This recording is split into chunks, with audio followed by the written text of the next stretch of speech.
Doctor صاحب سے ایک چھوٹا سا سوال ہے کہ جنت میں جانے کے لیے مسلمان ہونا ضروری ہے یا مسلمان ہی جنت میں جا سکتے ہیں؟ صاحب کا سوال ہے کہ جنت میں جانے کے لیے مسلمان ہونا ضروری ہے؟ صرف مسلمان جنت میں جائیں گے؟ صرف اپنے آپ کو مسلمان بولنا جنت میں جانے کے لیے کافی نہیں ہے۔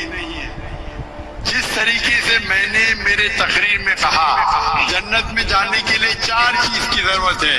سورہ العصر سورہ نمبر 103 آیت نمبر 1 2 3 اللہ تعالیٰ فرماتے ہیں والعصر ان الانسان فی خسر۔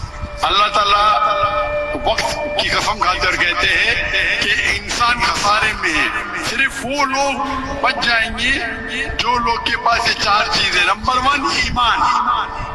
تو صرف مسلمان بولنا ضروری نہیں ہے اور مسلمان بولنا کافی نہیں ہے۔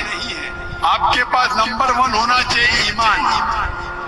اگر آپ کے پاس ایمان ہے کہ اللہ ایک ہے اور اللہ کے آخری نبی محمد صلی اللہ علیہ وسلم ہے اور باقی چیز پہ ایمان ہے، یہ ایک پوائنٹ پورا ہوتا ہے۔ نمبر 2 اچھے اعمال، عمل صالحات۔ نمبر 3 وتواصوا بالحق، لوگوں کو حق کی طرف بلانا۔ اور نمبر 4 وتواصوا بالصبر، لوگوں کو صبر کی طرف بلانا۔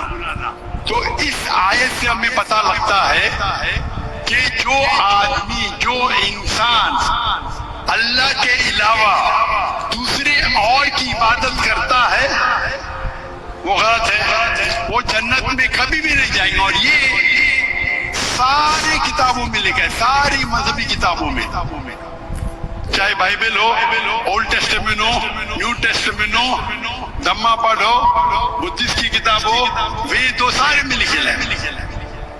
اگر آپ پڑھیں گے گرو گرنتھ صاحب آپ پڑھیں گے، اس کے اندر سب سے پہلا والیوم، سب سے پہلا جلد، سب سے پہلا چیپٹر، سب سے پہلا ورس کو کہتے ہیں چاپو جی، اسے کہتے ہیں چاپو جی۔ اس میں لکھا ہے کہ خدا ایک ہے، نہ اس خدا کی شروعات ہے نہ انت ہے۔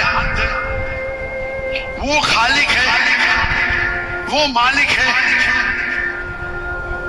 اور اس کے جیسا کوئی نہیں ہے۔ اگر آپ دیکھیں گے یہ ملتا جلتا ہے سورہ اخلاص کے ساتھ۔ آپ اگر سکھ کی کتاب پڑھیں گے اس میں لکھا ہے 2 قسم، اومکارا، ایک اومکارا، ایشور کا مینیفیسٹ فارم، ان مینیفیسٹ فارم۔ ہاں کہ نہیں؟ ہاں کہ نہیں؟ تو اگر آپ پڑھیں گے اور دیکھیں گے کہ خدا کے کئی نام ہیں، کہا جاتا ہے ستہ نامہ، ہولی نیم، پروردگار۔ جی پروردگار بھی ایک نام ہے آپ کی کتاب میں، ہاں کہ نہیں؟ پروردگار، ستہ نامہ، خالق ملتا جلتا ہے، واحد گرو۔ لیکن اگر آپ عمل